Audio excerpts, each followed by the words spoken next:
my name is Leah Daly. I am the co-founder and media director of media planning and buying agency Adgility. Specialises in looking after consumer brands that really want to get on board with next generation advertising channels and formats. What we help them do is take their advertising to the next level to maximise their ROI.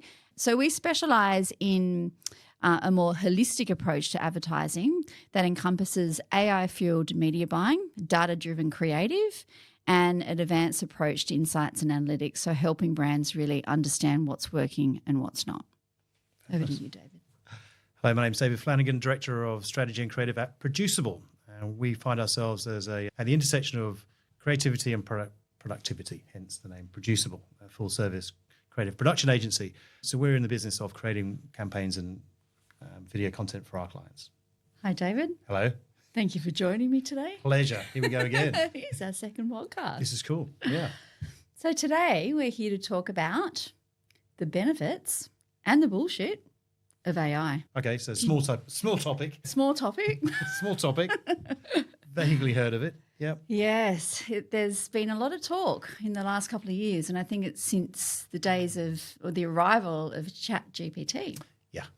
That was the real moment, wasn't it, really, when it suddenly broke? Clearly it's been around in the background prior to that moment. But It has. We've been working with it for some years. Yeah.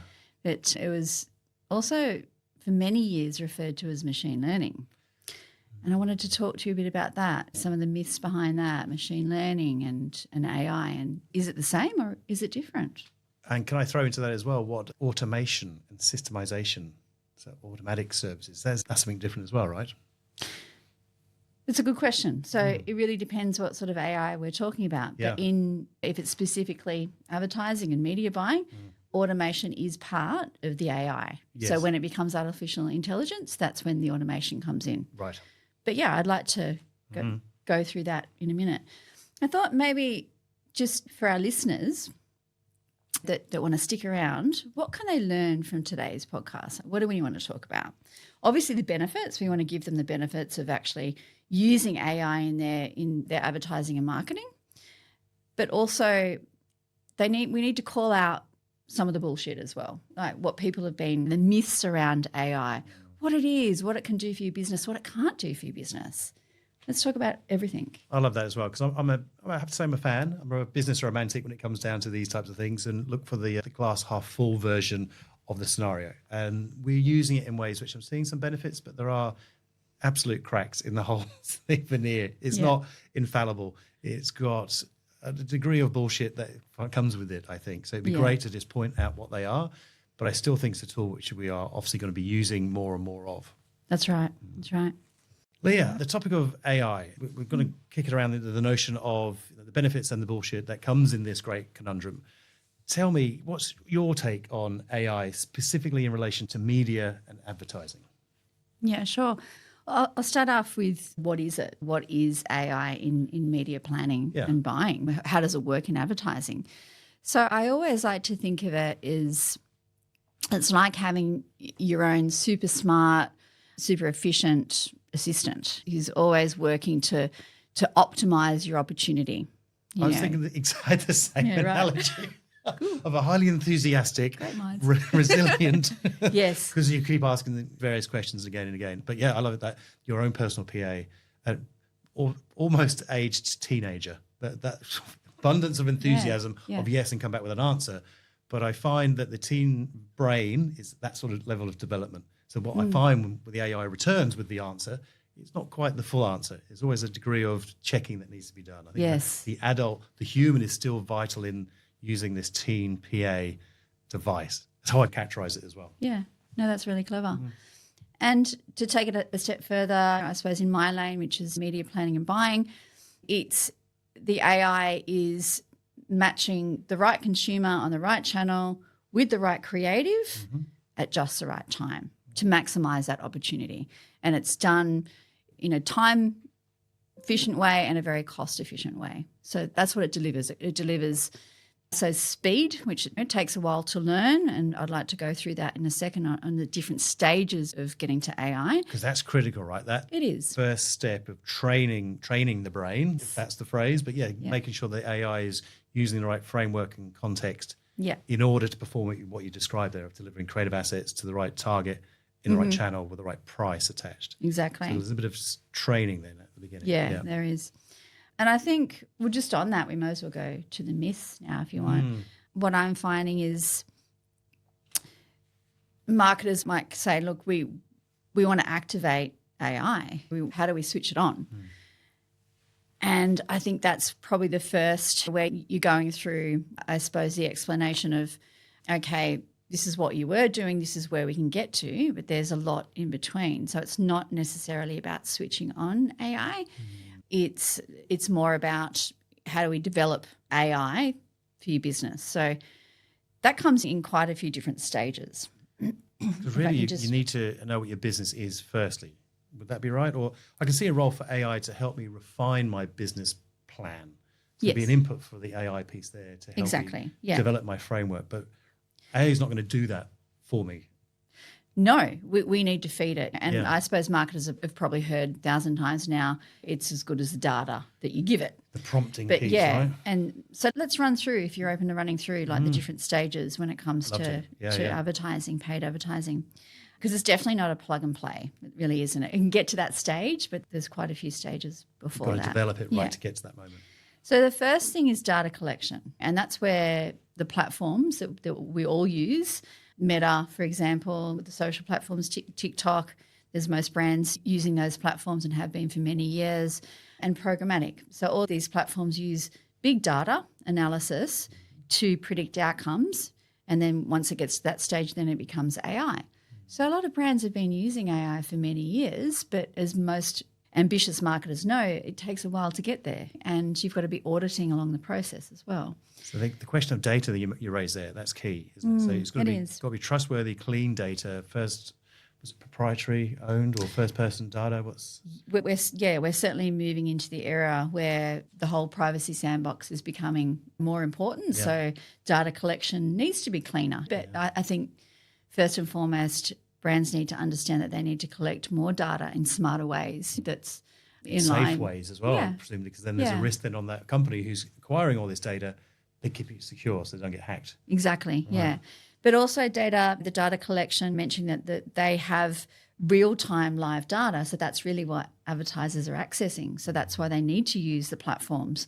That's why your Meta and your TikTok and your programmatic, your demand-side platforms work so well for advertisers who want that scale, because they're collecting data at scale. They're understanding the habits, the purchase history, interests, the browsing behaviours of consumers that are online at that time. So that's the first thing that we need on the progression towards AI. The second thing is machine learning. So tell me about this. Really, okay. So I think machine learning, we've been using machine learning, and as I mentioned before, a lot of marketers have been using machine learning for years and maybe not knowing that it is machine learning, and that's where it all starts.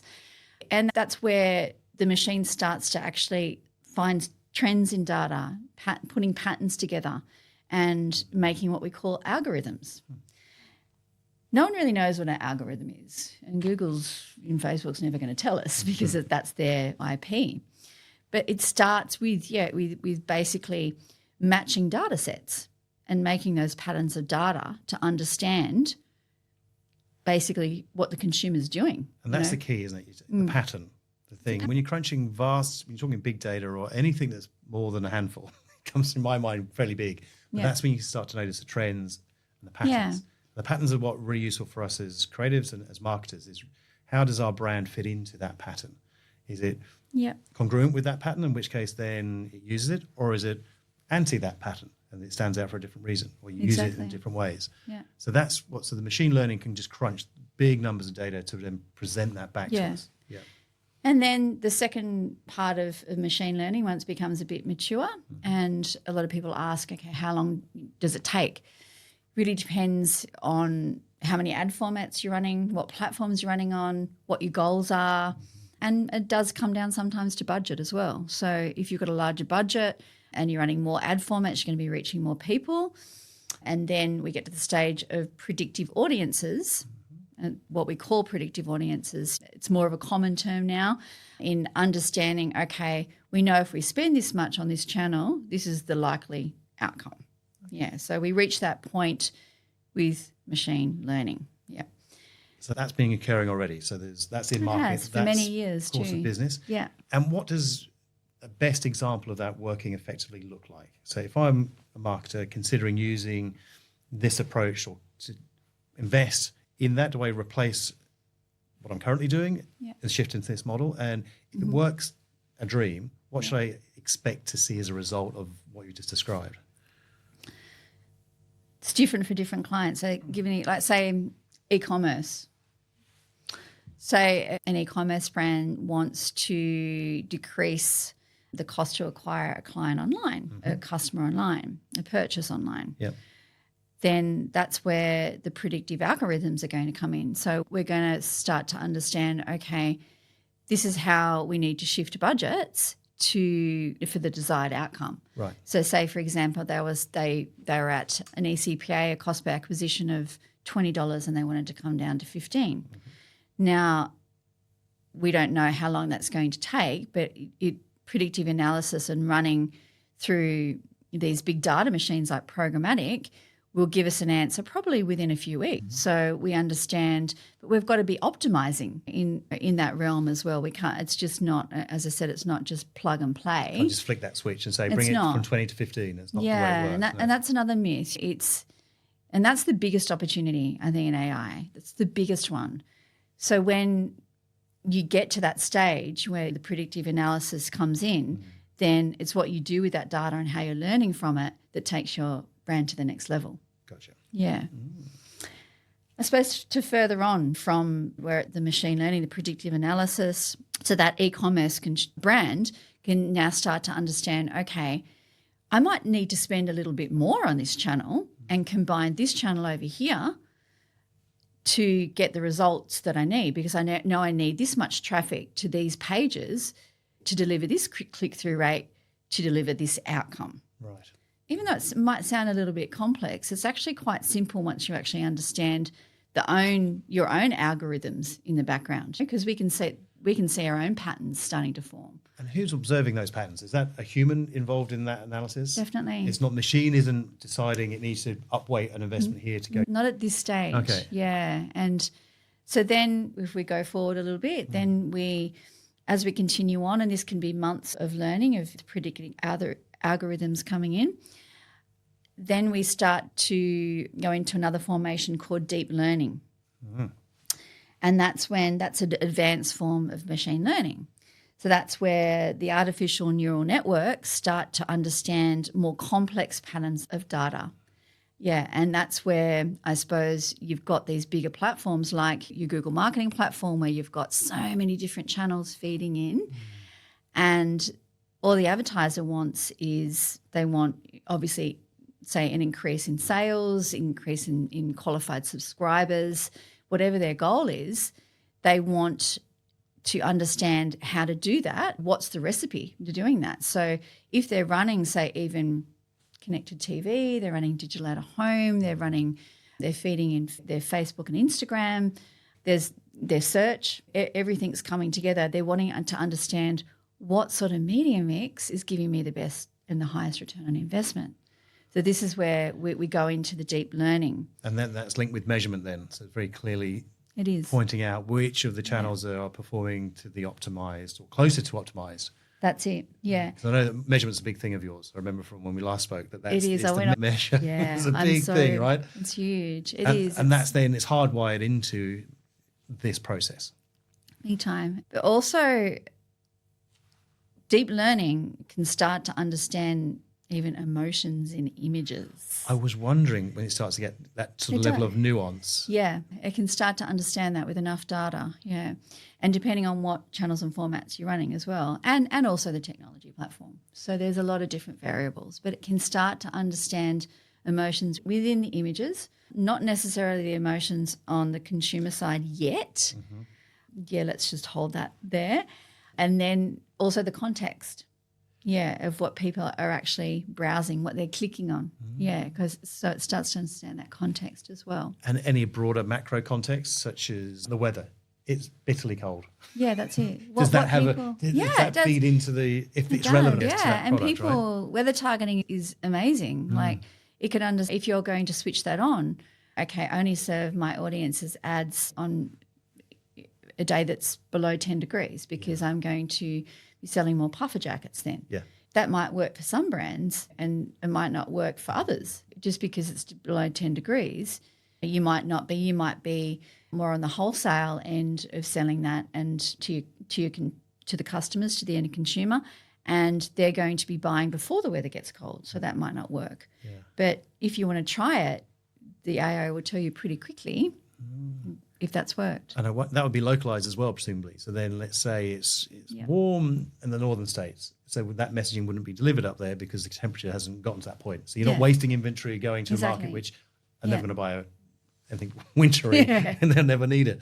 That's fascinating, isn't it? Yeah. It feels does experimentation as a marketer play into this world? Because it feels as though there's so many metrics which could influence my spend. This is a time where you experiment, especially with creative messages, and with the different channels and formats that are working together or that could be eating into your ad budget and not working together. So it could be costing too much to run, for example, pre-roll video in conjunction with your connected TV and YouTube. Or it could actually be pre-roll video or the other ad exchanges that are serving up premium video content on the web that could be enhancing what people are seeing on television and reacting to that TV ad because TV can be measured now, and it could even be propping up your YouTube. So it's a delicate balance, isn't it? It really is. And then it starts to, when I'm thinking of all the plates that could be spinning it simultaneously here creatively, there could be different ad formats. It could be a static, a carousel, or a video, let's say, in a basic units. Yeah. Then we might want to A/B test those and have different artwork. Or yes. ABC test it and have different artwork and a different headline. ABCD test it. If you get really ambitious, sure you've got a budget that's going to be enough to support these assets. So how many got there? We've got 12 different pieces of creative now in market, each tagged, each measurable, each can then link to a click or an engagement level, a click through or a viewability score. So how many eyeballs are watching my video of how much. So that is just richness, which outside of this metric or this mechanism, we wouldn't necessarily know that as marketers, would we? That we wouldn't even think about testing anything because how would I know? What am I measuring? Exactly, yeah. And that's where the devil's in the data. Yes. The devil's in the detail. And you can find out pretty quickly as well. You're saying almost real time because the reporting is... It's almost real time, yeah. So a lot of the platforms can feed into their own insights and analytics platforms. A lot of marketers use GA4, obviously, or they're using their own customized insights and analytics platform. Some marketers are just reliant on just one source. I think having a couple of different sources is always good, and having that one view, that one source of truth where you can actually go, this is even managing what's measuring, okay, this is how many sales I got and this is money in the bank, proven to what your actual marketing data is telling you, whether it's a post-click. We could start to get into the more of the realm of how Google Analytics works in post-click from search, from post-click from a display ad, and this is where it starts to get tricky. And to your point of where you're dividing the budget up amongst different audience targeting lines, which have its own creative associated. Then you have the next format. You have maybe 4 different audience targeting lines with their own creative as well, with a different message. And then you've got your next format that's also in the mix. It might have the same messaging or same imagery with different messaging. So we put all those in the mix, and then we turn to our friend machine learning and deep learning to basically tell us or spit out the results that we want. And they might not be the results that we want in the first month or 2 months. We might be actually shocked at, okay, this message I thought was going to resonate with this type of consumer isn't resonating. It's costing me too much. It's not really getting a high click-through. It might be converting it at double what I thought it would. So then we scale back and we understand what is working, and then we start taking budget from here and putting it in there. Now, can I go to the next stage? I was going to just mention there, so AI there is beneficial across all of those, of that machine. Hasn't really become yet AI. Yeah. This is still machine learning piece, right? Yeah. This is where I think, as I said before, the arrival of ChatGPT, it's generative AI. So generative is different from predictive. So we talked about deep learning or even machine learning is being predictive. So that's where it needs data to learn. It's not instant. So ChatGPT is instant, right? You sign up to it, you type, ask it to do something, and it generates something in an instant. So that's where I suppose the myth and where people are coming and saying, I want to switch on this AI into my marketing, and it's not as simple as that. We'll get to it, but we need to go through the process. We need to set up well, we need to onboard well, and we really need to have that data and analytics piece always running in the background. Yeah. And what's the next stage? Next stage is AI. That's where it's artificial intelligence. Gotcha. Yeah. So then it's superior, or probably not the way to judge it this way, but it's different then to those models you described. Yeah, so that's where decision making is at a different level. It's actually delivering our goal then. So this is where we've streamlined basically what we're doing online, whether it be online or offline. We can bring in offline data as well. And so it's basically combining machine learning and deep learning, and predictive algorithms, and spitting it out in a way that, okay, now we know we have to spend this much on these channels to get this. Yeah. So it links the actions to an outcome. It does, yeah. And that's where you mentioned before automation. Yep. So that's really where automation comes into its own. And that's where the marketer can start to sit back and relax a little bit, because usually we find with automation and with the platforms we're using, when we start to get to that stage of AI in marketing, AI-fueled advertising, we've usually improved outcomes by 20 to 30%. That's significant. It is. Wow. It is, yeah. Yeah. It's very significant, yeah. Isn't it? It's really exciting. But I still say the biggest opportunity comes even after that. It's when the marketer is willing to go to the next stage and not just be comfortable with 20 or 30%, when they want to really start taking their market share to a new, more competitive, more aggressive level. They start really understanding how the AI is working, and really looking into the consumer insights that AI is driving. Okay, so to play that back, my take on what you've explained there, from a marketing angle, there have been predictive tools, automation has been around. Yep. AI amalgamates these together and supercharges them in a way which then is reliable and can increase my revenues by a chunk of money. Yes. How then do you encourage businesses to start that process of getting involved with AI? And then what would the bullshit watch outs, what the flags in that? Because if it is an experimental process to try and figure out how it suits that brand and business, it sounds like nirvana, and surely I should be using it. Everyone should be using it. But I'm pretty sure it's not as straightforward as that, right? It's not, no. There's always a place to start. A lot of brands are worried about how much money do I have to invest to get to that point, to get to stage 4. You don't, like when we were talking omnichannel, it's just more of the mindset of the marketer. It's trying different things, and you can do it with really small, tiny budgets. It's just really having, I would say with a marketer that has more of a modest budget, I would say start to add in more formats and more creative into the mix, and start A/B testing. Start feeding through that marketing data, that advertising campaign data, into a platform of your choice, an insights and analytics platform, and start understanding data trends. Some people find data really boring, and I think that's why a lot of marketers don't do it, and they might leave it up to their agency, which I don't think. It is the agency's responsibility to be on top of that at all times. But it is also up to the marketer to understand, especially if that agency is only doing the media side of it, if they're not doing the creative side of it, the marketer needs to understand, in association with the creative agency,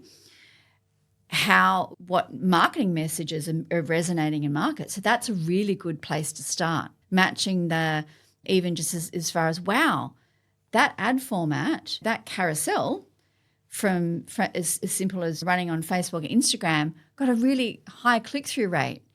And I've noticed a trend between these hours and these days, starting to match up different trends to different types of media and different types of even campaigns that you're running. Gotcha. That's empowering then for a marketer.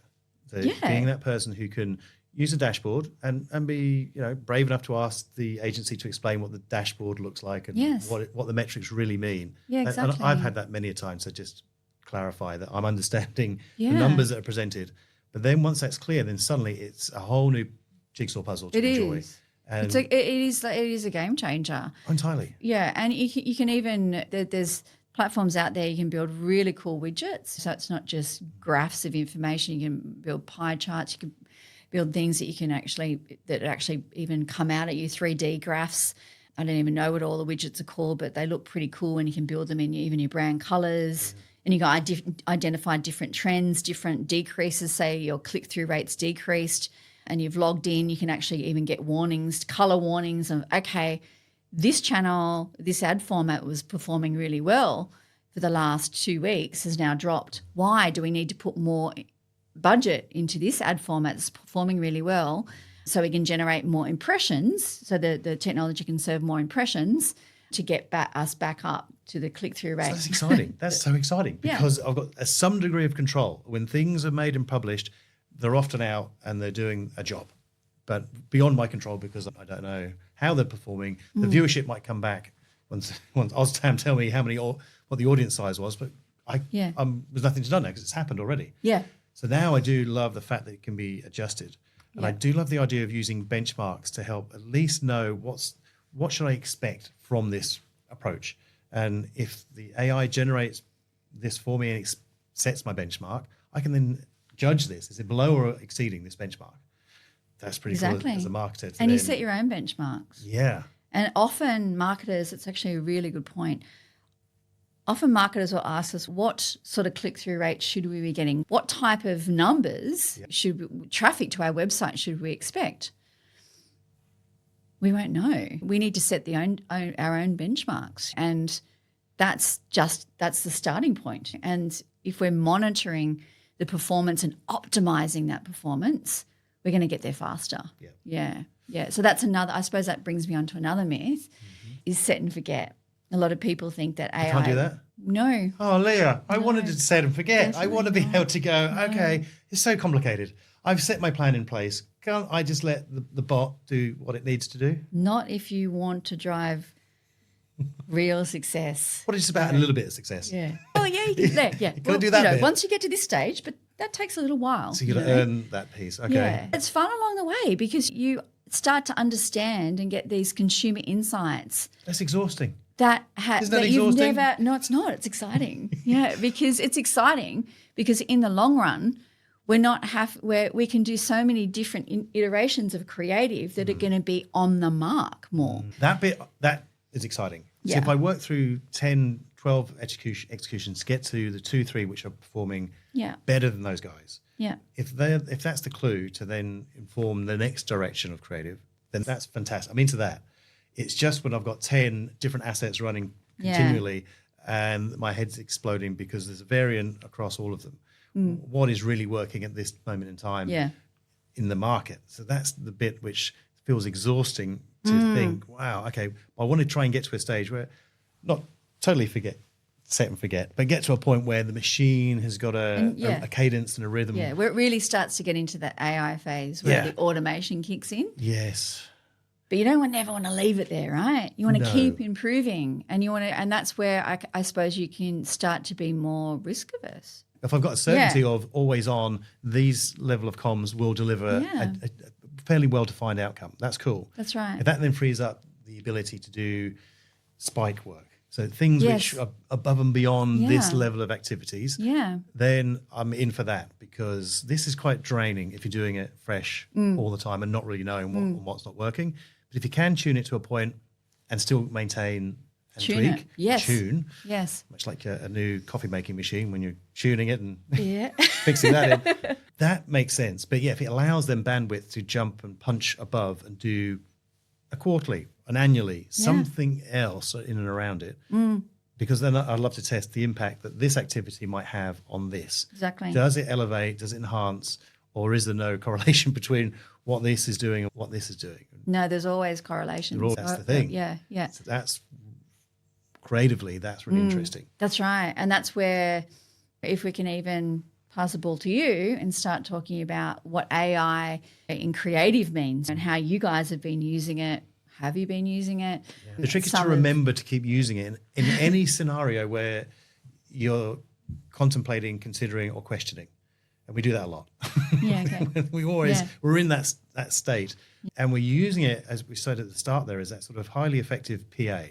And that PA is the expert, not quite the expert, but has a lot to say about finance and law and education and religion and laying a carpet. It'll be able to give us all that information synthesized. So as a research tool, to consult with artificial intelligence is really exciting because it fills a blank page very quickly. Yes. There's nothing more challenging than where do you first start in answering a question? Yeah. And you might consider, and Googles and the rest, you can do research in certain ways in conversations. But the first conversation you can have with a generative piece of artificial intelligence gets that ball rolling very quickly. Yeah, it does. And it's much more effective to start editing because it's never going to be correct. No. It's never that. No. And I think we're also aware that it doesn't deliver back the full answer. But it does require some degree of expert knowledge to know that's not the correct answer, but you know where you can adjust it and build from. So is it the correct tone? Is the language right? Is it the messaging correct? It's a great tool at getting down the track, but it's never the comprehensive piece that you need. So for us, it's an efficiency play. Yeah. On the creative end, it's great. And when we're talking about doing derivatives of A, B, C, D testing, once the core idea has been defined and articulated, and that takes thinking, then the tool can iterate. So it keeps the variables constant and changes things which you can then evaluate and decide, is that really meaningful enough to test? Is that because you've trained it? Like you've given it almost like a blueprint. I read a really awesome article from Stella, Brand for Brands. She wrote this really, really easy to understand article about creating the AI, a blueprint for AI. Yep. When you start using AI creatively, then it understands what the brand DNA is more, like how to structure content, images for the brand, rather than just any old thing. That's it. Train the brain, and then it's got that reference piece in its memory to then flavor, color, use correct terminology, which is on correct tone. Yeah. And what we love about it, of course, you can just ask it to write it again and again, and it's like differently, and it never loses patience. I think that's insulted for you to ask it to do it again. It doesn't lose its shit at all. It's quite. Yay. But we still approach it very politely. We've still got that very much human interaction with this thing. I'm not sure why. Would you mind doing another? Is it okay if? These kind of It's prompts. funny. I will always, if I'm ever using ChatGPT, I'll always say, that was great. Oh, thanks for that. Now can you do this? I do. And I'm like, I thank it as well. Say, is it going to give me a better answer because I'm more polite? I don't know why we do that. I also do that with That's if it's so funny. Google or Siri. Good. If I'm doing a voice command, I do thank it for it giving. Who knows? I think it trains it some manners, which I think are important. So let's get some nuggets together here. We've got a lot of what we've described there, I think, effective and rightly so. It's a very positive tool. Artificial intelligence can very systematically run campaigns to make sure that my money is being invested really effectively, which can have an impact on my bottom line in a positive way. So that's great. As a marketer, I still feel a bit wary. I still need experts who know media and can harness these AI tools to supercharge what you guys do really well. Yes. So that's how I see possibly how it's used. So I don't be overwhelmed as a marketer to figure out, I don't really have my head around programmatic buying enough to know whether AI is having a go or not. Yeah. So I think I still need experts. Yeah. And creatively as well, you don't want to iterate just for the sake of iteration. It's so much as your budget can, if you've got your $100 and you've got 5 assets, you're diluting your investment against those 5 assets. So then you question, are any one of them performing correctly? or is it just a miss kick? You're not doing that. So I think there's clearly a balance in using this scalable tool of thinking and deployment. There is, but there, as you're rightly pointing out, there's a lot of variables. So you do need professionals to help. Yeah. Yeah, you do, to take it to the level of where it's going to be to benefit your business. That's what I figure. It's another voice around the table, and a valid voice, because it is drawing from data sources. We still need to check that where it's getting it is not having a mad hallucination and inventing. That's it. I give an anecdote. Everyone's heard those stories about the hallucination. Totally. Always in the sort of creative realm. There's lots of little, and maybe some of it's a bit of bullshit. But you hear about this, I think, case in the US where there was hallucinated precedents in a court case, and the lawyer almost went to jail, I think, because he actually used those precedents, those fake cases, in a court of law. So that's one I've heard. Right. Yeah. Like, wow, really? We had one which had less jeopardy attached. We were recruiting, we had 20 different resumes, and we thought, as an experiment, we'll put them in and have them assessed. And then we asked criteria. We're looking for a candidate that can achieve these 5-6 things, right? And then we were suggesting, John Smith is the best candidate. We're like, look at that. What a great time saving. So instead of going through the 20, we're going through them. We go, there is no John Smith. It was invented. Oh, my goodness. That was the best candidate for the criteria which we were seeking, but not the ones we asked it to evaluate. It's funny how it gave you such a generic name as well, John Smith. We go, there is no John Smith who's actually applied for this job. Oh, wow, that's so interesting. I haven't heard that. But I think it's that going back to the age of experimentation with this as a tool, I think using it half an hour a day on any task from a marketer's end, it just reveals where it can help and where it should be just cautioned around. So that's sort of the benefits and the non-benefits. That's, I think my encouragement is to try and figure out daily, what if I were using an AI tool here? What might I need to do? And I still how can I improve my productivity? That's the thing. You still need, as an individual, you still need to do stuff. You need to prompt it correctly. It's just a tool to help you get there faster and more efficiently. That's really, but then with the knowledge that it's not completely accurate. Exactly. But it's going to come back 90%, 80% there. But as you keep using it, your accuracy in prompting it will become better. That's the trick, right? Yeah. So then we're learning, it's learning. There's a symbiotic thing going on, which is useful. Yeah, so that's exactly right. That's what I'm training myself to try and do now, is to consider it more, where I would never think about using a search engine to answer this question. I would consider it myself or speak to somebody. Yeah. Can I ask you like a bit of a big question in the realm of creativity, which you work in and have for many years? You produce some amazing content, Producible. I wonder, like a lot of people in our industry wonder, is it going to kill creativity? Will it eventually kill creativity? I think it will kill bad creative people. Okay. So I think if you're a bad copywriter, if you're a bad creative director, if you're a bad marketer, I would be more worried about that tier of people. And if we lose bad practitioners, I think that's not a bad thing. No. I think the tools of which we can now harness this to do for us will replace that copywriter who it takes too long to do a retail ad. That doesn't require a huge amount of thinking, but they're on a salary and they'll take their time to write a script. Yeah. Or a poor marketer who doesn't really know what a marketing brief looks like, or have set clear KPIs, or has a smart objective in mind, simple, measurable, ambitious, realistic at times. If this takes out that population of people, I would not think that's a bad thing. Oh, wow. Oh, I like that answer. There you go. Yeah. What about... In your world, do you see it similar? Yeah, definitely. We couldn't work without AI now. Yeah. We've come from the days of media planning and buying where it was all human interaction, and it became, when media started fragmenting, it was exhausting. We would have a plan that from the traditional media days where you're booking TV, print, magazines, radio, you would have a schedule that was this long, spreadsheets, post-analysis, that the report would be 20 or 30 pages, to fast forward to 2010 to 2012 where you'd have a plan that was this long and you'd have to go through this many spreadsheets and you'd have a post-analysis that was 100 pages. And that's overwhelming, right? So it's just overwhelming. Yeah. So not particularly useful. I can't imagine the days of having to go back to that. Not that the human interaction is still very necessary in negotiating deals with media and then feeding them through to the platforms and then monitoring them and making them better through the platforms. That's where we're at now. And then the AI comes after that once it's learnt from that human, setting up those human negotiating the placement human to human.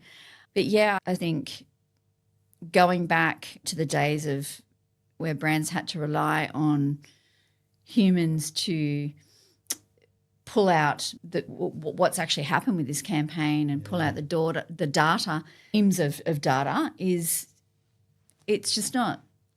I can't imagine it's not either. possible. No, it's not feasible anymore. The way it can synthesize and then bring a big report down into something digestible. Yeah, exactly. And that huge. happens along the way as well. Yeah. You know? Yeah, you pretty much know how your campaign is performing, even on TV, maybe not linear, but on CTV these days, on catch-up TV. We know what's resonating, how many viewer impressions this is getting, how that ad they ran from this time on this day, we can see that our web traffic has increased and then the next day our sales have.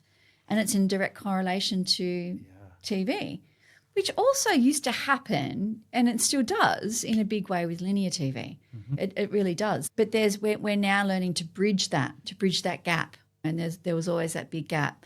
And even just a few years ago, BVOD, broadcast video on demand, and linear were two separate beasts. And now they've brought them together and it's more what they're calling total TV. When you want to do a television campaign, you need to reach, if you want to maximise your exposure, reach the mass audiences, which is always the intention of TV advertising, then let's bring them together. We can actually harness the power of TV by bringing the linear and the BVOD viewer experience together, the audiences together. Brilliant. Well, you were talking there, it was dawning on me how complex and sophisticated artificial intelligence can be to do lots of things and bring a lot of work and action and facilitate. But it also works the other way around. It can synthesize and make the complex very simple. Yeah, it can. To understand. Depending on your goals, So it's a very clever tool at working both ways simply for the user to understand a very multifaceted, complex, omni-channel. Exactly. However it's functioning at the back end. And I'd say even going back to your example, you asked me for a practical example. That's a really good point. If you want to start using AI and work up to having AI in all your marketing channels, maybe even start with one or two and start really working with those platforms in understanding, what sits behind them, what it's actually telling us, and then adding on different, even if it's platforms or channels and formats coming through the same platform. Start in a simplistic way, and start with small budgets as well. Yeah. I think so. You're right. I mean, we're still running a business here. We're still looking at selling something. Yeah. And I think business acumen has a real important role still. The artificial intelligence, the AI piece, should help me get faster from A to B, which is my product sold. Exactly. Yeah. So I still need to know what that is as a business owner, as a marketer, if I'm responsible for a brand or a campaign. That still needs to be clearly understood at this end. The AI can help provide clarity by asking AI, how I augment my business? How might I enhance my whatever the situation is? Asking the AI can help refine this process. But you're right, you don't press the AI button and it happens. You've got to be using it and thinking still intelligently ourselves as marketers, what is it we're doing? This is just another brain, very highly connected brain, clearly, but you bring that into that conversation. It's not going to do that. No. And once it gets to a certain level, depending on what your goal is, then it's not a set and forget. No. It really isn't. You need to take it to the next level. Yeah. It's only good. And this is where the creative thinking comes in as well. We need to tell it what we want it to do next. Yeah. Our goal, the advertiser can start, for example, if they want to take down, like I gave the example of decreasing their cost to acquire a customer online, we might look at their back end if they have, even we can start with something simple like GA. Okay, how much is search traffic are you bringing? How much traffic from social channels? Okay, we need to do more prospecting. So what the machine learning can do to become AI is we can now start focusing on bringing more traffic at a reduced cost to your landing pages. So that's where we might need to start. So it really is always starting with the end in mind. Yeah. Now, that can just be AI there. Mm-hmm. So after a while it starts learning, we start getting into the predictive. Okay, we know that we need 100,000 impressions to bring through 10 people, and that click-through rate after that will be 0.02. And then we go into the next phase where we might put down tracking pixels on, say, the buy now button, okay? And then we start to get into the realm of the AI actually learning, okay, I've delivered the audience from here to there. Now I want it to get here. What do these type of audiences look like, and what ads are they actually, what messages on which channels have they clicked on to get to that point? And the AI is analysing this piece for us now, right? Yeah. So that's doing that. Yeah, so that's doing that. So that's also a really smart and efficient place to start, because if you're going to go for the jugular and I want to start with the buy now button and start reducing my cost, it's probably actually going to do the opposite. And we know that through automated bidding with Google.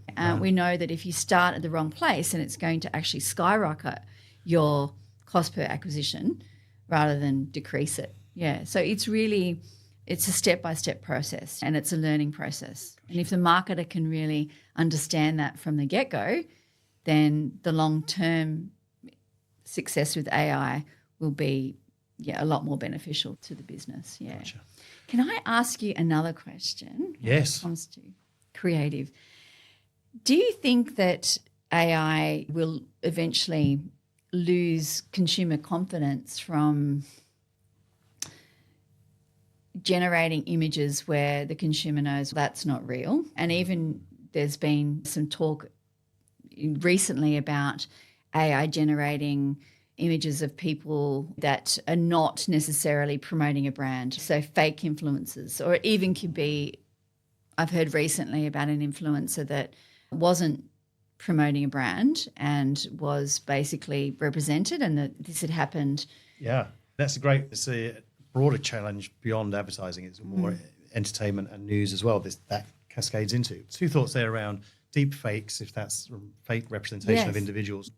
Yeah, that's really troublesome if it's replicating somebody, if there's a real person who you're mimicking. So Madonna suddenly is endorsing not Pepsi anymore, but she's onto Coke Zero, right? If that was a thing. Very bad. Well, there's copyright there with someone's image. So that falls into, that's maybe legislated for anyways, but maybe that strays. And that's dangerous, I think, on multiple levels of falsely replicating somebody's endorsement. That's it. And we can't be encouraging that, I don't think. And what about manipulating? Say you do have an influencer and the AI has manipulated, or even the brand has got the AI to manipulate what that influencer has said or is willing to say. That's a grayer area, because my sense on influencers are they are already influenced or manipulated by the brand, because if they're an ambassador for a brand, I think there's a complicit manipulation occurring, that they're agreeing to wear or drink or eat the thing. So there's a bit of there's not then genuine self. So that kind of strays into that part. Although the other part of your question was, is there the role for generative commercials? Will the public reject artificially intelligent, AI created ads? Knowing that maybe the images that they're looking at aren't real. And I think there's a tier of advertising that it would service very effectively, which people won't worry so much around. Yeah. There's a lot of graphic based, there's a lot of information based. That can be generated through these tools. I think that's totally fine. So when it starts getting into corrupt, misleading, nefarious use of the tool and changing what somebody said and they didn't say it, that's bad use. But I think there's a whole layer of work which can be achieved through using these tools, which more effectively get scripts and artwork and imagery placed in commercials, which then go to the world. And if we're testing multiple variants, I think that will feed into that expression of how that might work for us, which then, if that syncs up with how media is purchased and placed, that'd be quite an effective tool. Once that all works together, I think that'd be really interesting for the world.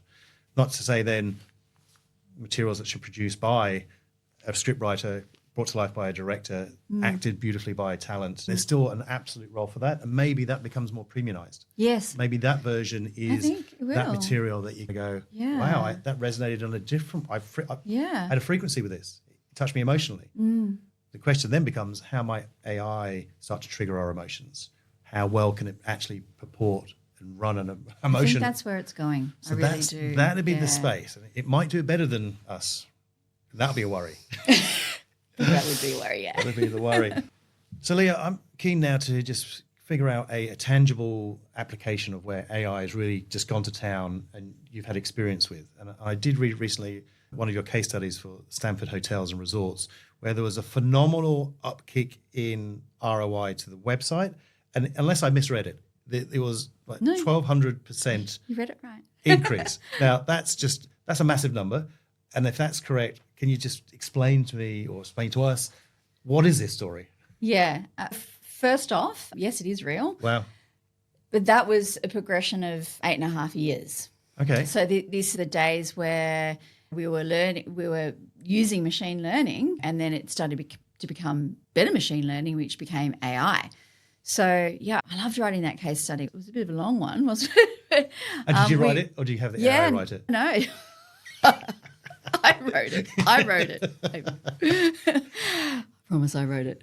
Yeah, it goes back to 2011 when we started working with Stanford Hotels and Resorts, and they were facing a big challenge with the online travel agents, booking.coms, and that were taking a big percentage of their commission. Right.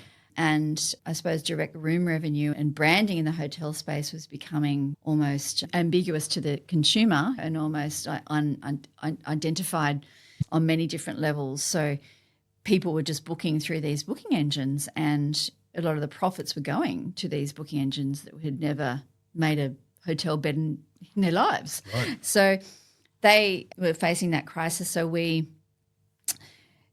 were a very traditional advertiser. They'd been booking quite a bit of print, and they also were doing they did a leisure and business travellers. So they had a pretty amazing engine as far as social, getting out video content and traditional media, obviously print they had to do and magazines, lots of partnerships with the airlines.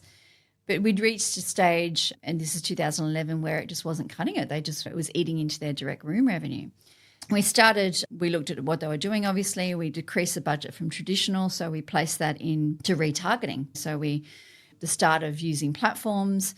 And that was a big shift for the business to divest out of one channel into this? They were doing also search really well, but a lot of these OTAs were guns at search and had the big budgets to spend on search, and were converting a lot of that search traffic on behalf of the hotels, but also raping and pillaging the profits. So there's very low margins in hotels, in the hotel industry, from selling rooms. So we started retargeting, and that's when our return on investment, which we could measure more also, started really increasing. Right. I can't remember the exact percentage. If you've read the case study, you might know. I think it was around 250, 270 from just doing retargeting and doing it smart. Right. And retargeting is not really using machine learning or anything at this stage, as it's just simply you have a code on a page and it retargets your traffic to whatever page. Yeah. So we did take it to another level with creative. Depending on where they landed, we'd serve them a relevant retargeted message, and it was mainly display advertising. Yeah. But then we were progressing so well, and I suppose gaining the trust of the marketing team at Stanford, and seeing the big impact that remarketing had, we decided to take it over to programmatic, to employ a different platform, because we knew that if we were to take remarketing to the next level or retargeting to the next level, then we needed more traffic, more qualified traffic coming to their website. So we employed a platform called Rocket Fuel. This is back in 2013, 14. We weren't trading ourselves, so we were actually using third parties, and we used our first programmatic platform called Rocket Fuel, which since I think in the middle of when we were using them, Seismic bought them, and now they're actually owned by Amazon. But yeah, pretty cool name, right? Rocket Fuel. I love it. And that's when we started to exponentially build the return on investment. So we were going from 270% to 500% pretty fast. And that was just from having that scale. So the programmatic real-time bidding that would be connected. So it's all it is a software platform connected to many different AdWorks and ad exchanges. So we went from having access to, say, 10 or 20 different ad networks where we'd have to manually or traditionally manage those buys to having this platform where we had access to 98% of web inventory. Yeah. So this is where the machine learning starts to come in. Yes, you can't do that on a human level because it's just so broad. No. Yeah, right. And then it was probably around we were starting to really generate more to their bottom line. To direct room revenue was really starting to the needle was starting to move. Right. So we started investigating insights and analytics platforms, and we brought one aboard, and we started learning how to use that API and connecting all the channels from programmatic into that, setting up dashboards where we could actually measure and optimize in basically in real time for the client. Yeah. So then fast forward, I think it's around 2015, we decided, look, we're starting to do this for winning other business and really getting into the realm of programmatic. And we decided we needed to bring that in-house. So we went with a platform called Verizon, which is a US company. They're a big telecommunications company, so like our equivalent of Telstra. Gotcha. Yeah, and we were with a team for a while, amazing team at Verizon. Then Yahoo bought Verizon some years later, and that's when we started using the predictive. They used to call them predictive audiences. So we'd got to a stage where we had enough data and conversion data in our systems. So this is the whole thing. When you're using AI, especially for making that sale online and making the volume of sales, then sometimes when you reach a point, you can actually start from, okay, I mentioned before that buy now button. So having the tracking mechanisms up where the AI is feeding into, that's the goal that we want. That's what we're going to focus on, and that's what the AI is going to be learning from. That's the end point. Mm-hmm. So focus with the end in mind. Yeah, gotcha. So that's what we did. And it was called predictive audiences. So we're still in the realm of machine learning. I still think actually at that stage, Verizon were calling it AI. Yeah. Okay.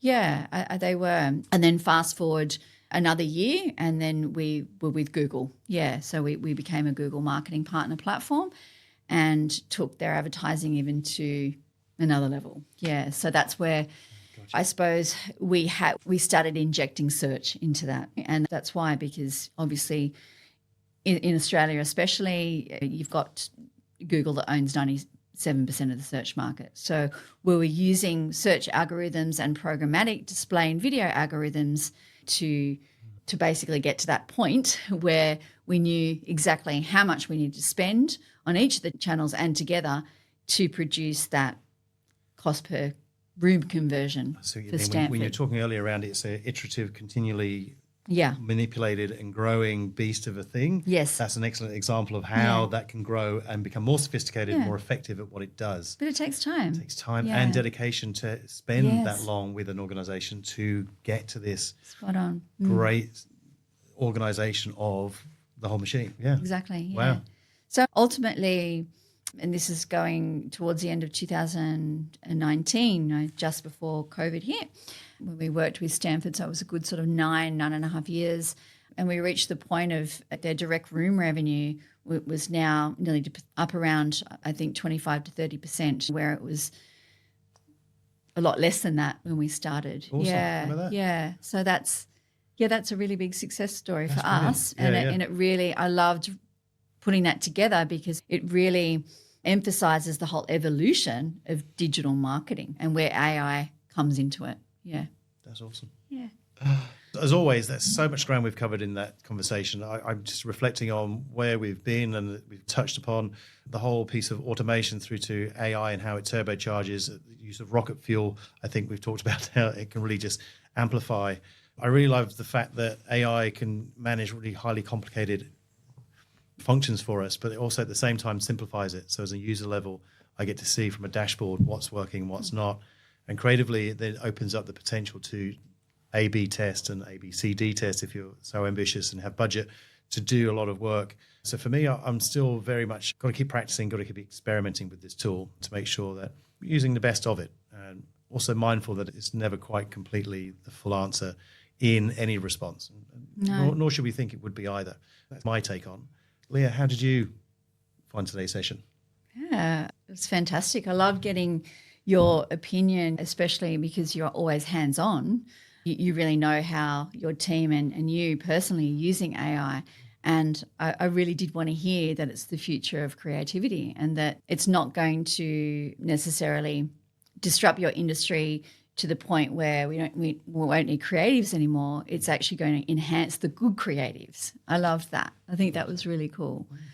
I suppose a little bit more in my lane, it's maximizing opportunity for success, no matter how small where you're starting. If you're on the whole AI journey, and it is a journey, then you're going to succeed long term, well, short term and long term. So I think AI takes the guesswork out of advertising. It really does. It takes the guesswork out. And that's a big thing for a marketer. We still need that intuition, and AI still needs us because it needs us to tell it what to do at different stages. Spot on. Yeah. But I think taking the guesswork out is massive, and also helping us to become more efficient at our jobs as well, and saving money. And that's what I suppose ultimately a marketer's job is to, I think, to really deliver more customers to the brand in the most cost-efficient manner possible, all while keeping that brand intact, the creativity, the brand essence, the brand identity. Yeah. And AI I can understand now on a creative level how it can help and hinder. Awesome. Yeah. Thank you. There you go. AI, the benefits and the bullshit. Thanks for watching, everybody who's out there, and stay tuned. I'm sure we'll be doing another one of these very soon. Sounds good. Awesome. Thanks, David. Thank you.